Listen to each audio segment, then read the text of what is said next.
everyone, and welcome back to the channel. It's a day late. I'm sorry, President's Day weekend. Everything got away from me, but here is kind of part 3 of our tips and tricks for traveling to Japan. Mostly for the first time, but maybe you're going back for a second or third time, and there were things you meant to do on your first trip and you didn't do, or you forgot to do, things like that. I know that's me every trip. It's kind of like, oh, I forgot this and I forgot that, so I always try to figure things out to be like, yes, this is what I'm gonna do this time. But no, here we're last time we talked about like tips and tricks for all of Tokyo, kind of thing like that, and that ended up still being 40 minutes long, and I wanted these to be shorter, so we are now going to do tips and tricks for a couple different of the popular tourist destinations in Tokyo. And this week's episode is Akihabara.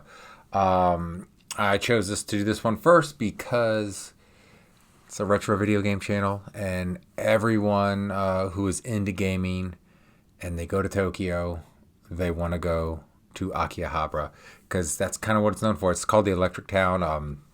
Post World War II, it's where a lot of people got different pieces of equipment to build radios and things like that, and then later calculators and computers. And it still does all of that. Like, there's all kinds of small little shops you can find that still sell those things. But for Westerners, I would say it's really about the video games there. And the most popular video game store, or I should say secondhand video game store in Japan, is Super Potato, which kind of a weird coincidence going. This past weekend, I'm pointing at my TV like you can turn your head and see my TV. This past weekend, 4 a.m. Laundry has been doing like a marathon stream kind of thing. Like for the last 4 days, he's been streaming in and around Tokyo, going to different video game spots, and I came up here to start filming, and I threw his stream on tonight, kind of background, just so the lights change and go and things like that. I always have something on for that. But he's at Akihabara tonight, and he happens to be in Super Potato, so I was like, perfect time. I can talk about Super Potato, and maybe even if I forget something, glance over at the TV, and maybe Pim is over there doing that. So just a weird coincidence, because I totally forgot he was doing Akihabara tonight. But yes, let's talk. I mean, first and foremost, let's not bury the lead. Let's talk about Super Potato if you're in Akihabara. It's a place I definitely recommend you go and check out. Definitely go and see it. I would make it your first and your last stop in Tokyo as far as game hunting goes. I say that because they're probably going to have the best selection. Out of any second-hand store you go to in Tokyo to find retro games, they're definitely going to have the best selection. They're going to have the most to choose from.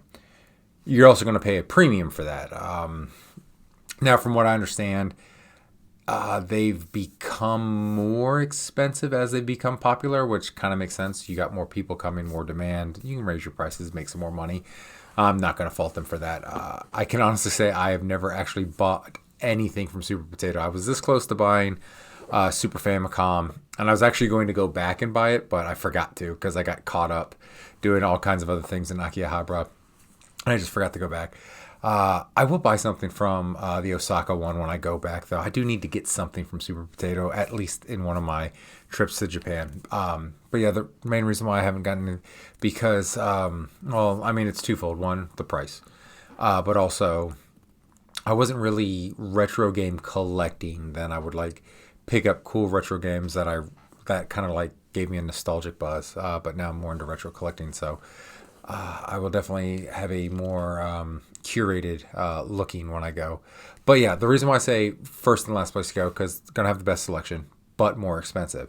So I wouldn't, if you see a game you want, I wouldn't buy it from, or a system, I wouldn't buy it from them at the start of your trip, because you could blow all your cash that way. I would look around and I would circle back either your day in Akihabara, or if you depending on how many days you're in Tokyo, your last day in Tokyo, or one of your last days in Tokyo after you've had enough time to do all your retro game shopping, to see if you can find that game at like a book off, hard off, or another secondhand store. A couple we'll mention in this video later. So definitely make it your first stop, because then you can also price gauge. You can be like, oh, I see Pokemon Green for this price, and then you can kind of get it in your head. Okay, this is what Super Potato has it for, because if it's a Pokemon game, if it's one of the more popular retro games, especially one of the more popular rare retro games, you'll probably find it Super Potato. So it can give you a price gauge. You can be like, okay, they're selling it for I'm just ballparking here, 60,000 yen, because I know the Pokemon games are kind of expensive these days,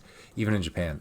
Let's say 60,000 yen. So you can ballpark that. You're like, hey, Super Potato has several copies for 60,000 yen. Now you can go to the hard offs, the book offs, other places, and price that like, oh, I found it for 50 or 40, kind of thing like that. So, but you'll know if you go back to Super Potato, they'll probably still have it in stock, and you can pick it up before you leave, kind of thing like that.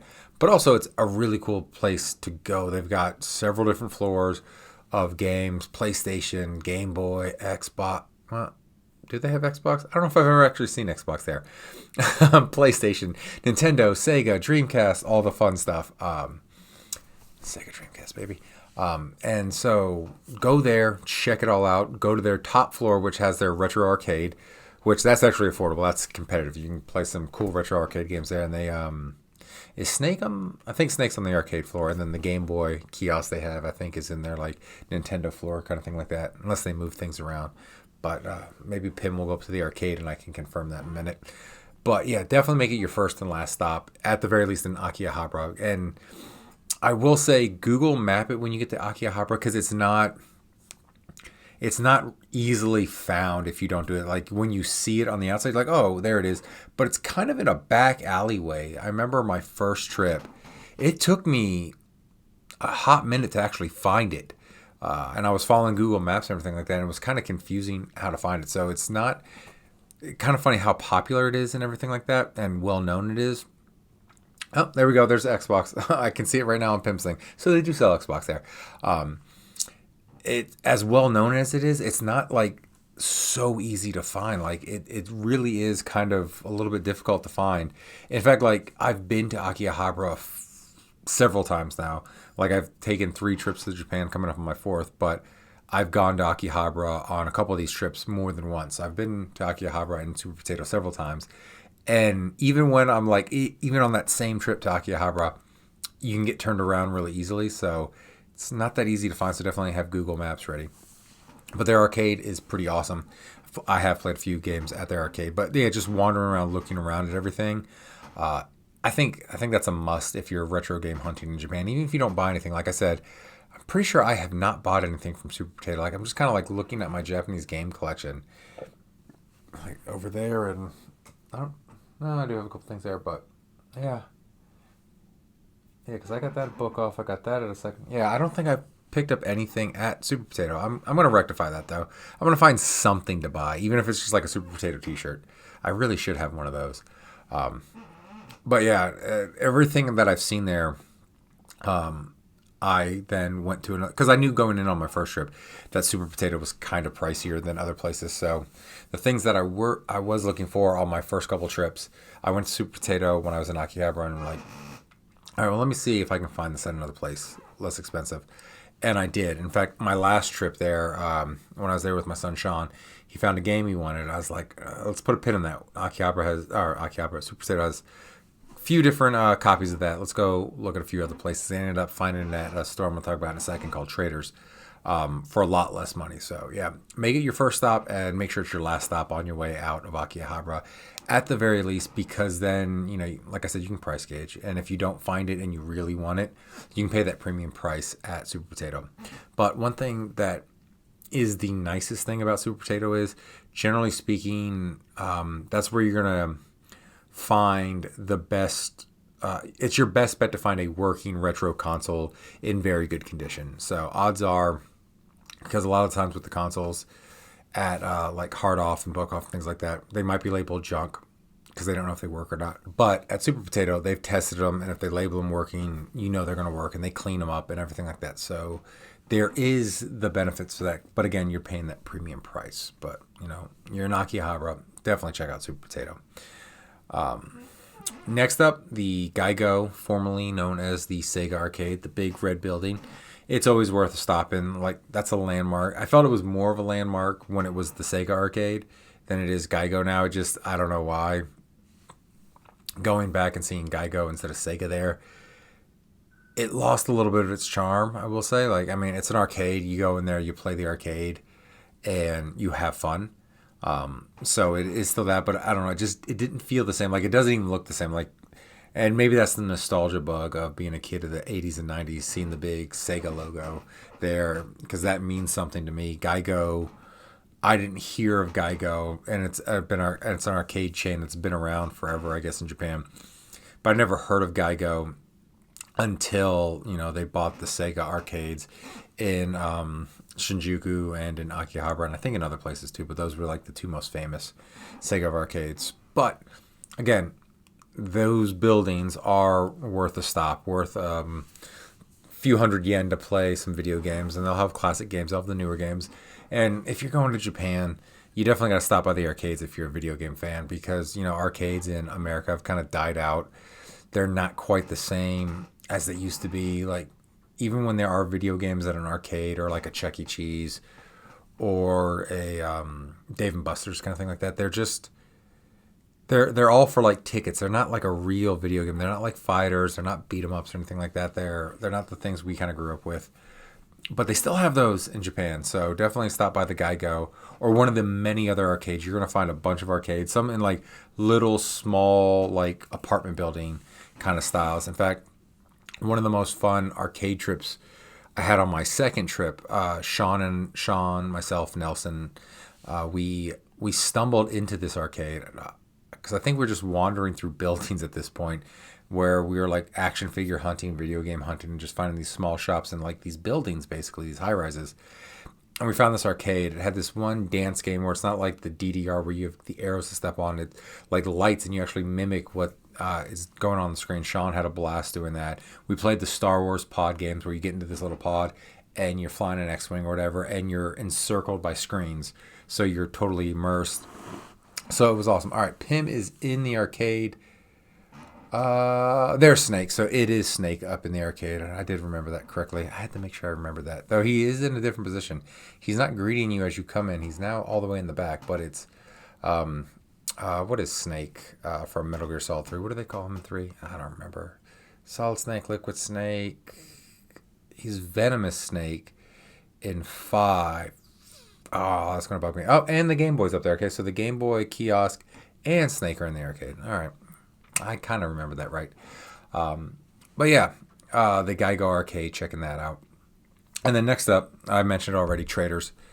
You're definitely going to get, as far as Akihabara, big chains that are going to have a lot of things to look through. Traders is definitely a better bet to save some money than Super Potato. They'll have new games too. They've got a bunch of stuff because they don't. It's kind of like a hard off in a sense. They've got video games. They've got Gunpla. They got figures. They've got adult entertainment. So if you're there with your family, kind of look at the floor plan so you don't accidentally wander into the wrong section of Traders. It's usually like the top floor, or like if there's a basement floor, because there's several Traders in Akihabara and throughout Tokyo. They're clearly labeled, but when I think it was in Shinjuku, Sean and I almost wandered into the adult section. I was like, oh, nope, turn around, boy. You don't need to see this yet. You're too young. Kind of thing. But Traders does have a lot of games. The game Sean wanted, he found at Traders for about 10,000 yen less than what they had at Super Potato, so he got it from there. I've picked up a few used games there. I was this close to buying a Sega Saturn from them, but I had Bowie on a pack with me. I was like carrying him around like a little baby. And Alyssa was hanging out with Keenan at one of the restaurants there because they did not want to do any retro game hunting. So I had Bowie with me, and I just didn't want to lug around Sega Dreamcast and a toddler. So or not Sega Dreamcast, Sega Saturn. But luckily, and you can't see it on camera because I don't have. But right over there is my Sega Saturn that I ordered from Surugaya, which Surugaya is another place to shop at for secondhand stuff in Japan. I don't know if they have an Akihabara one. I've never been to one in Akihabara, so I'm not 100% sure. So I don't want to say, oh, check them out. But yeah, Traders, great place to go. Also, just to look around, like there's so many cool like retro games to see there and everything. So even if you don't buy anything from Traders, it's one of those really cool places to just kind of browse around, window shop, because you will see a lot of cool nostalgic games and some Japanese only games that never came to the US. Plus, what Traders has is, generally speaking, they have an American section to where they have Western released games. So it doesn't really matter anymore with games as far as being able to play them, because systems thankfully are no longer region locked. But if you get like an older system game, you might get lucky and find a retro game that you want for your American N64 or American GameCube or Super Nintendo, something like that. So it is a really cool place to check out for all the different things they have. And then just kind of like retro game hunting, action figure hunting, things like that. Wander in the buildings. There are so many buildings there. Like there's a Tamashii Nation store there, so you can look for your SH Figure Arts and things like that. But there's just look at the signs and see what's in these buildings, because right now on Pim's video, you just see a bunch of high-rise buildings, and in those buildings are all kinds of different shops that you can just kind of go through and look through. I know Nelson was in his heyday just looking at all the different Japanese import figures, be it Dragon Ball or like the Marvel ones that are made by Mafex and SH Figure Arts and things like that. I had to drag him away from a couple because he was going to spend too much money. But those little small shops in there, they're going to have some pretty decent deals, because some of them are going to be new figures, some of them are going to be used figures.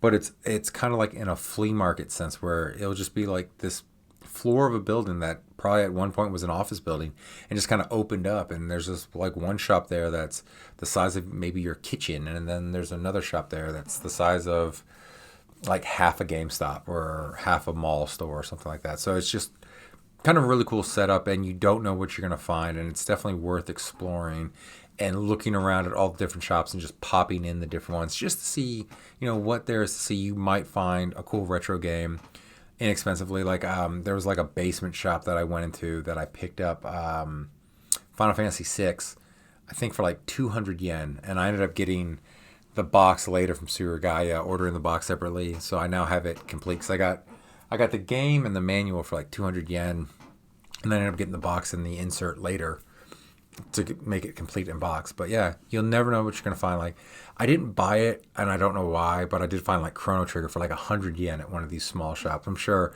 even the small shops now, because Chrono Trigger has risen in price in Japan, because I think a lot of Westerners who just want a physical copy, because there's so many different digital versions you can buy right now on Steam and Mac iOS and things like that, that they just wanted a physical copy of the game. So I think a lot of Westerners have been buying physical copies. I do have my complete in box right there, though, that I ordered from Surugaya, because I was like, I really should have got it the last time I was in Japan, and I didn't. So I paid a little bit more than I probably should have, but I didn't know when I was going to go back to Japan at that point, so I didn't want to pass it up getting it complete in box. So I did that. But yeah, wandering through the little shops is always nice, because you never know what you're going to find there. And that's where you're going to find your deals in Akihabara, because Traders is a little bit cheaper than Super Potato, but they are a chain, so they are going to have a little bit higher prices. And being a chain, they have more resources to do cost comparisons to see what other places like your Hard Offs, your Super Potatoes, and just other places on the internet are charging for these games. But these smaller shops, they're not going to have the resources or the time to do all that research, so they might get a game that might be a little bit rare, and they don't know. So they're like, oh, we got this loose cart of Super Famicom game, 500 yen, and so you can find yourself a pretty good deal doing that. And then kind of like the last two shops that I would mention are Yodobashi Camera and Bit Camera. These are, and I'll mention them in future videos too, like in Shibuya and Shinjuku. I almost said Surugaya again, and Shinjuku. But these are massive I guess department stores, I guess is the best way to call them. These are massive department stores with many, many floors of different things, like from appliances to hair dryers to TVs to cell phones, drones, lots of rice cookers. If you want a high-end rice cooker, these are the places to go. But they also got floors dedicated to toys, Legos, Mafex, SH Figure Arts, kids' toys, things like that. And then you've got your floors dedicated to video games. And these will all be new games. They won't be retro games or used games. They'll be new games. So if you're looking for like a new game that's like a Japan-only release, whether it be a physical copy. I do remember right before my first trip when I just got my Switch, because it had just come out, I wanted to get I Am Setsuna for it, because it was like the first of the throwback to the 16-bit era RPGs, and it was like $15, I think, on the eShop, but you could only get it digitally in the US. And I was getting ready to buy it, but I was like, I wonder. And I just did a quick Google search, and you could get it physically in Japan. So I ended up going to, I can't remember if it was Yodobashi or BitCamera, because I did buy games from both and I did shop at both. But I got there, I think converting the yen, I paid like $20 American for it. But I got a physical copy of it, which is what I really wanted. I wanted that cart to put in. And because it had English language, because that's also what I looked up, if it had English translation on it, because playing an RPG in Japanese, if you don't know Japanese, is futile. So I ended up getting there. So, and the same game that Sean got from Traders that he was looking at was a Japanese baseball league game that does not have English translation, but it's baseball. You can kind of figure it out. You don't need to know Japanese to figure out balls, strikes, hits, things like that. But yeah, so it's really cool to go to these new shops that sell newer games, because then you can get these Japanese-only releases that you can't get in the U.S. Or sometimes, it's digital only in the U.S., like Chrono Cross and Final Fantasy 7 and 8 or 8 and 9, the 2-packs that they're doing. Oh, no, I think it's 7 and 8 is a 2-pack, and then 9 is its own release. So you can get those digitally here in America, which I do have Chrono Cross digitally, but if I see it for a good price and with the physical edition for the Switch, I'm going to pick that up, so to speak. So yeah, so games sometimes that we only get a digital release, they'll get a physical release in Japan. And a lot of the times it will be the same price as the digital version in the US, or sometimes even cheaper. I know I've seen Chrono Cross cheaper in Japan than it's sold for digitally here in the US, and a couple other games too. So something to be on the lookout for when you're there. Like, you go to Yodobashi, you BitCamera for video games. Again, only new ones, but you might get the physical release of something that's only digital in the US. Another game I'm looking for on this trip is the first Bayonetta for the Switch. Physically, I've got the digital release that I got when I bought Bayonetta 2, and then I've got Bayonetta 3 physically. So I'd like that trilogy just to line up on my shelves. Physical games, so I'm going to be on the lookout to find Bayonetta 1 physical edition in Japan. So just kind of a cool thing to do. And then like I said, they've got action figures, cell phones, all kind of electronics there. So maybe you want to pick up, a camera for your shoulder to do some live streams or take some videos. You can do that there as well. You can pick a camera up there, and maybe, because the weird thing about Japan, so the most expensive part about your trip to Japan is flying out there, because hotels generally pretty inexpensive, or Airbnbs. If you just want to stay a little bit outside the main parts of Tokyo or Osaka, you can generally save a great deal of money just Airbnb-ing it or a hotel. But sometimes goods are expensive, even with the exchange rate, with the yen being so low right now compared to the dollar. A lot of electronics can be pretty pricey, like even with the yen being so defeated, but more expensive in Japan than you could get the same or very similar product over in the US. So kind of be wary on that when you're buying electronics and things over in Japan. Make sure you Google the yen price instead of doing some weird math, because I do remember on one trip to Akihabara, I almost bought the special edition of Metal Gear Solid 5 that came with the red prosthetic hand, because I didn't catch an extra zero in that yen, and I was getting ready to buy it because I thought it was 5,000 yen. Yeah, so 5,000 yen would have been $50, but it was actually 50,000 yen or something like that. I definitely missed the zero on that yen, or I misinterpreted it. So I was getting ready to buy it, and then Nelson kind of stopped and was like, "You're really going to spend that much on that?" And I was like, "Wait." I double checked. I'm like, wait, oh no, I'm not going to spend that much. So yeah, on some goods, just make sure you double check that price, just so because once you start getting all those zeros with yen, you start to be like, wait, no, this is not right. This is more expensive than I thought it was. So just kind of a warning there. And then again, with all the small shops around, you'll find a lot of shops will carry the anime figures that you can get in the claw machines that you might not be good enough to win. I know I'm not that great at the claw machine. Sean is really good, but I'm not that great at those. I'm going to practice, though. I'm going to do some filming of me doing the claw machines. So a lot of little shops will sell those. In fact, I've got, oh, you can't even see it 'cause the chair's blocking.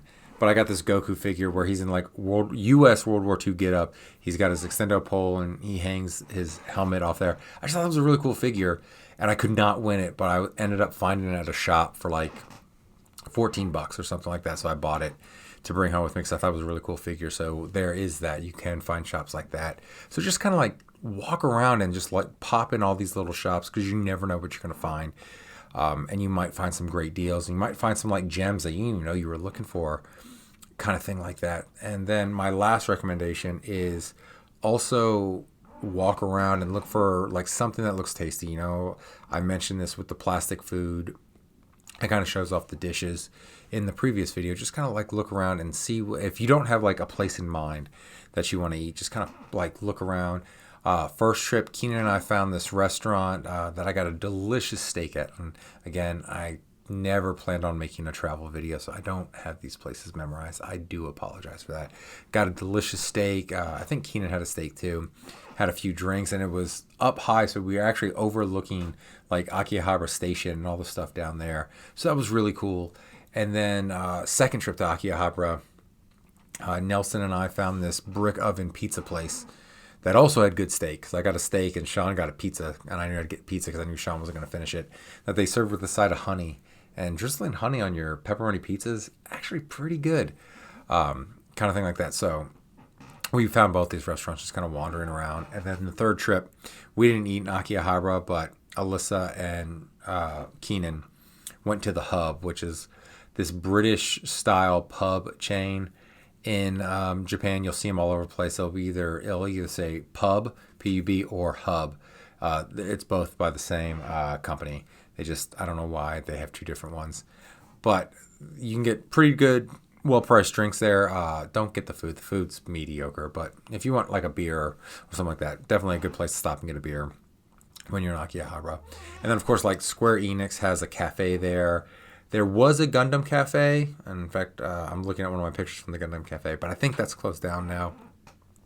You'll see the theme cafes pop up for the different like popular animes and video game companies there. So they're overpriced and they're mediocre, but as a fan, it's kind of cool. Like when I went to the Gundam cafe, I just got me a coffee with Ditto, his face, not Ditto, Duo, his face outlined in like, you know, cinnamon or chocolate dust or whatever on the top of it. It looked pretty cool. Sean got an RX-78 Gundam sundae where they kind of like made the ice cream look like the ice cream scoops look like the head of the Gundam, which was pretty cool. So little pricey for what we got, but it was fun. Last time we would have gone to the Square Enix cafe, but they were too busy because it had just opened, so we kind of passed on that. Just kind of looked in, walked through the gift shop and things like that. So they do have those themed cafes popping up here and there. If you're a fan, worth a check out. I wouldn't like get a meal there because it's going to be expensive. But, you know, getting like a coffee or an ice cream or something, or a specialty drink of one of your favorite characters, that's kind of cool. I mean, it's going to be a little bit more expensive than you would normally pay for that said drink anywhere else. But, you know, you're a fan. You want to partake. You want to enjoy. You're on vacation. So, I mean, do it. You can spend a little extra there. So, yeah, those are kind of my recommendations for Akihabara. This video did come in shorter than the last two. So, I'm proud of that, as long as I don't ramble in this one. So, yeah, if you're there for shopping for video games, you're not going to get your best prices there because that's where everyone goes to shop for video games. Like I said, if you find the little small shops, those are your best bet for your deals and things like that. And then Yodobashi and Bit Camera for new stuff. That's just going to be the going rate. You might find a better deal someplace else, but that'd be like the same thing in the States where you might pay a few bucks less at Walmart than you would at Target or Best Buy for a game or things like that. So, yeah, new games, you don't really have to worry about. It's going to be going rate, so give or take a few hundred yen. But used games, that might be, on average, you'll pay more in Akihabara because that's where everyone goes to shop. Super Potato, like I said, first and last stop. First stop, just to see it, because if you're a retro video game guy or just a video game guy or gal, you got to go to Super Potato if you're in Tokyo, especially if you're in Akihabara. And then, you know, you can swing back by there at the end of your shopping day in Akihabara or the end of your trip. So if you didn't find that game anywhere else, Super Potato's got it. You can get it. And then lastly, I would say there's a bunch of gotcha machines, gotcha pawn machines all over there. A lot of them are video game themed. So check them out. A few hundred yen. Get rid of those coins in your pocket, kind of thing like that. And maybe have a cool, wacky souvenir. I got white Sega Dreamcast, white Sega Saturn watch in one of the gotchas. Sean, he doesn't want it anymore, so he gave it to me. Got a PlayStation gotcha. And then another cool gotcha that I have is this Gundam head. This one was a little bit expensive, but it came in the gotcha ball, and then you just kind of build it like a model. It comes with a little cool little stand that it sits on. So you can get some really cool things from the gotcha. And yeah, just a couple hundred yen. You plug it in there, and you get a little cool toy. So yeah, that's all I got for Akihabara. This one was a little different. This one was not scripted because I wanted to go on off the cuff and just talk about the cool things that I saw there. Shinjuku and Shibuya will probably be the next one. Because I always hit those two up in the same day, kind of thing like that, because they're really close on the stops. So I figure I'll do that in one video for you guys also. But as always, thanks for watching. Sorry this was a day late, President's Day weekend. I was doing a lot of chilling. I actually did a lot of streaming. So for those of you who hung out in the streams this past weekend, thank you for hanging out. And yeah, if you're new here, don't forget to like and subscribe. Hit those notification bells because in a month's time, I will be in Japan live streaming, doing videos. I'll probably post like the raw feed of the videos while we're there for content if I don't have a bunch of content banked, and then do kind of edited down videos when I get back to the States and back to my computer to do editing, because I do not have a laptop. I have a Mac, a regular Mac computer, an iMac that I do all this stuff on. So thank you for watching. Don't forget to like and subscribe, and I'll see you in the next video. Take care now. Bye.